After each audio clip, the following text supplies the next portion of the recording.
इस कहानी में एक लड़की जो कि पास्ट में चली जाती है, जहाँ पर वो राजा महाराजाओं की दुनिया को देखती है और फिर तभी उसे वहाँ के किंग से भी प्यार हो जाता है।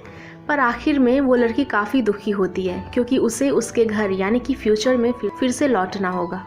तो चलिए जानते हैं इस पूरी कहानी को, जो आपको काफ़ी पसंद आएगी।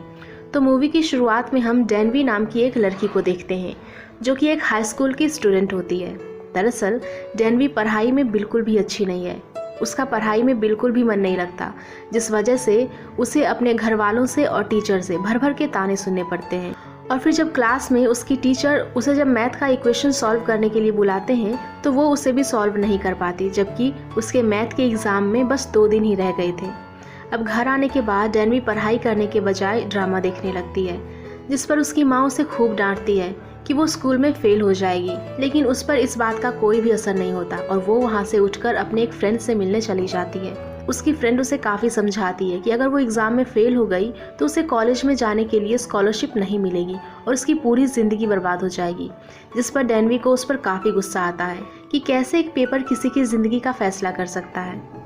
अब एग्ज़ाम वाला दिन आ चुका था, जहाँ पर डेनवी की माँ उसे टिफ़िन बॉक्स के साथ स्कूल में भेज देती है। लेकिन बस में हम देख पाते हैं कि वो काफ़ी परेशान थी, वो अपने सोच में खोई हुई थी और फिर बस से उतरते वक्त वो अपनी छतरी को वहीं पर भूल जाती है, जबकि वहाँ काफ़ी तेज़ बारिश हो रही थी। स्कूल जाते समय डेनवी विश करती है कि काश वो पास्ट में जा सकती है, लेकिन ऐसा तो हो नहीं सकता। तो वो स्कूल जाने के बजाय एक खाली जगह पर जाती है, क्योंकि उसे कुछ आता ही नहीं था तो वो एग्ज़ाम में क्या लिखती।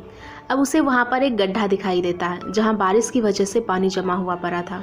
उसे उस पानी के अंदर देखने में कुछ अजीब सा फील होता है, तो फिर वो उस गड्ढे के अंदर अपना पैर डालती है तो उसे ज़मीन की सतह महसूस ही नहीं होती, जिसे उसे काफ़ी अजीब लगता है। तो फिर वो बिना सोचे समझे उस गड्ढे के अंदर छलांग लगा देती है और सीधा एक पॉट से बाहर निकलती है। वहाँ पर वो देखती है कि वो सच में पास्ट में आ चुकी थी, यानी कि गॉड ने उसकी विश को सुन लिया था। अब डेनवी एक महल के बाहर खड़ी है, जहाँ पर सभी लोग मिलकर एक मंत्र पढ़ रहे होते हैं ताकि वहाँ पर बारिश हो जाए, क्योंकि पिछले 3 महीनों से वहाँ पर बारिश नहीं हुई थी। अब डेनवी को बंदी बना लिया जाता है, लेकिन उसे लग रहा था कि वो कोई शूटिंग की जगह पर आ चुकी है। लेकिन जब उसे पता चलता है कि वो सचमुच में पास्ट में आ चुकी है तो वो काफ़ी घबरा जाती है और वहाँ से भागने लगती है।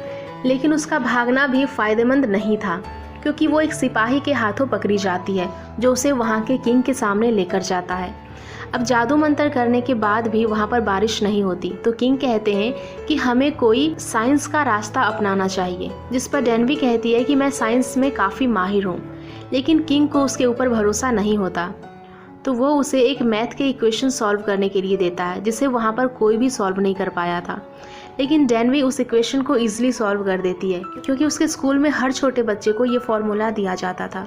ये देखकर किंग काफ़ी खुश होता है और डेनवी को अपना टीचर बना लेता है और कहता है कि जब तक बारिश नहीं होती तब तक तुम यहीं पर ही रहोगी और बारिश होने के बाद तुम यहाँ से चली जाना।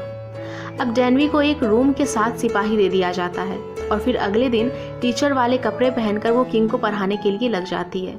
आज की पहली क्लास में वो किंग को टेबल्स याद कराना सिखाती है, जिसके बाद वो किंग को साइंस के बारे में भी बताती है कि इंसान के बॉडी पार्ट्स कैसे काम करते हैं। जबकि अब बाकी के लोग भी डेनवी की क्लास लेना शुरू कर देते हैं। डेनवी को जो कुछ भी थोड़ा बहुत आता था वो उन्हें पढ़ा देती है, क्योंकि अब तक इन लोगों को छोटी मोटी नॉलेज के बारे में भी पता नहीं था।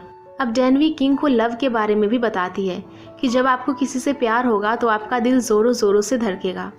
अब एक दिन किंग डेनवी को जब अपने महल घुमाने के लिए ले जाने वाले थे तो तभी उनका दिल ज़ोरों से धड़कने लगता है, जिसे वो समझ जाते हैं कि शायद उसे डेनवी पसंद आने लगी है, जिस वजह से वो उसके साथ नहीं जा पाते और इधर डेनवी किंग का इंतज़ार करते रह जाती है। अब ऐसे ही और भी दिन बीत जाते हैं, जहाँ पर ये दोनों एक दूसरे को पसंद करने लगे थे और महल के अंदर ये बात फैलने लगी थी कि किंग और डेनवी का आपस में चक्कर चल रहा है, इसके बावजूद कि किंग शादीशुदा है। एक दिन डेनवी को सज़ा दी जा रही होती है, क्योंकि उसने महल के अंदर एक ग्लास को चुराया था, जो कि असल में ग्लास नहीं बल्कि बारिश मापने वाला यंत्र होता है। डेनवी उनके हाथों मारी ही जाने वाली थी, लेकिन तभी उसे एक शर्त पर छोड़ दिया जाता है कि वो टाइम को बताने वाला एक यंत्र बनाएगी, क्योंकि बरसात के दिनों में सूरज ढकने की वजह से उन्हें टाइम के बारे में पता नहीं चल पाता। तो डेनवी भी टाइम बताने वाले यंत्र को बनाने में लग जाती है, जबकि अब इन दिनों किंग भी उसके पास नहीं जाते। अब इधर रात भर मेहनत करने के बाद वो पानी और तंबू के जरिए उस यंत्र को बनाने में कामयाब हो जाती है, जिससे अब इन लोगों को टाइम के बारे में पता चल सकेगा।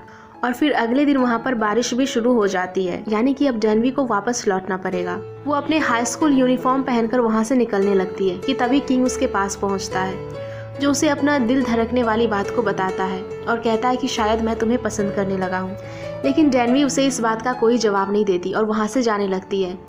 वो उस गड्ढे पर पैर डालने ही वाली थी कि तभी किंग उसके पास आकर उसे अपने गले से लगा लेता है। लेकिन तभी वहाँ पर बारिश भी बंद हो जाती है, यानी कि अब उसे फिर से बारिश के आने तक का इंतजार करना होगा। अब एक दिन हम देखते हैं कि किंग डेनवी को अपने एक सिपाही के साथ भेज देता है, क्योंकि वजीर उसे मारना चाहता था, क्योंकि वो पहले ही उससे नफरत करते थे। लेकिन जंगल में आने के बाद वजीर के सिपाही भी वहाँ पर आ जाते हैं, जो उन्हें पकड़ने की कोशिश करते हैं। तो सिपाही डेनवी को अपना घोड़ा देकर वहाँ से भगा देता है, जिसके बाद इन सभी के बीच एक तगड़ी फाइट होती है। इधर डेनवी अपने घोड़े पर सवार होकर एक समंदर के किनारे पर जाती है, जहाँ पर उसे किंग भी मिल जाता है और रात होने की वजह से वो दोनों अपनी रात वहीं पर गुजार देते हैं। यहाँ पर डेनवी अपनी सारी सच्चाई किंग को बता देती है कि वो कोई भी एक्सपर्ट नहीं है, बल्कि वो खुद एग्ज़ाम से बचने के लिए यहाँ पर आ गई थी। और फिर अब किंग को भी उसकी बातों पर यकीन हो जाता है। फिर डेनवी तारों की तरफ देखते हुए किंग को आई लव यू बोल देती है, जिसके बाद वो दोनों किस भी करने लगते हैं। अब अगली सुबह किंग डेनवी को अपने साथ महल लेकर जाता है, जहाँ पर वो वजीर को बताता है कि डेनवी ने टाइम को पता करने वाला यंत्र बना लिया, जिसके बाद उसकी फांसी की सज़ा भी माफ़ कर दी जाती है। और उसी रात डेनवी क्वीन से मिलकर उसे अपने पास वाले स्नैक्स खिलाती है, जो उसकी माँ ने उसे पैक करके दिए थे। और वो क्वीन की एक पेंटिंग भी बनाती है, जिससे क्वीन समझ जाती है कि डेनवी एक अच्छी लड़की है जो महाराज की काफ़ी मदद कर रही है। तो वो अगले दिन अनाउंस कर देती है कि अब डेनवी को कोई भी परेशान नहीं करेगा और अब किंग डेनवी से भी मिल सकते हैं। राजा की ख्वाहिश है कि वो एक ऐसी लैंग्वेज तैयार करना चाहते हैं जिसे कंट्री के सारे लोग लिख और पढ़ पाएं। फिर इस काम में डेनवी भी उसका साथ देती है। फिर काफ़ी मेहनत करने के बाद वो एक पूरी लैंग्वेज को बनाने में कामयाब हो जाते हैं। अब वो दिन आ चुका था जब डेनवी को यहाँ से जाना था। किंग उसे रोकने की काफ़ी कोशिश करता है, लेकिन वो नहीं रुक सकती थी, क्योंकि उसे उसकी माँ की बहुत याद आ रही थी। जिसके बाद वो दोनों किस करते हैं और गड्ढे के अंदर छलांग लगाकर वो वहाँ से निकलकर अपने प्रेजेंट टाइम में आ जाती है। और यहाँ पर वही टाइम चल रहा था जिस टाइम पर डेनवी पास्ट में गई थी। वो जल्दी से वहाँ से निकलकर अपने स्कूल में पहुँच जाती है, जहाँ पर वो अपनी मैथ के एग्ज़ाम को देती है। लेकिन घर जाने के बाद उसे पता चलता है कि वो फेल हो गई है, जिसके चलते अब वो कॉलेज भी नहीं जा सकती थी। तो अब वो एक स्टोर में काम पकड़ लेती है और साथ में पढ़ाई भी करती है, ताकि अगले साल एग्ज़ाम देकर वो पास होकर कॉलेज में जा सके। वहाँ टीवी पर उसे एक सिंगर नज़र आता है, जिसकी शक्ल हूबहू उस सिपाही से मिल रही थी, यानी कि इस जन्म में वो सिपाही एक सिंगर बनकर आया था। और वहीं जब वो अपने घर जहाँ रह रही होती है, तो उसे रास्ते में किंग की काफ़ी याद आने लगती है। और फिर तभी एक लड़का उसके पास आकर उसके ऊपर छाता कर देता है, जिसकी शक्ल देखकर डेनवी काफ़ी हैरान हो जाती है, क्योंकि वो लड़का किम का हमशक्ल था। लड़का कहता है कि तुम अपने इस छाते को बस में ही भूल गई थी। तो वो उस छाता को लौटाने के लिए उसके पास आया था। और अब ये दोनों एक दूसरे को पसंद भी कर रहे थे। और इसी हैप्पी एंडिंग के साथ ये मूवी यहीं पर ख़त्म हो जाती है। सो गाइज़, अगर आप लोगों को ये मूवी पसंद आई हो तो प्लीज़ वीडियो को लाइक करना, शेयर करना और ऐसे वीडियोज़ के लिए हमारे चैनल को सब्सक्राइब भी कर लेना। Thank you.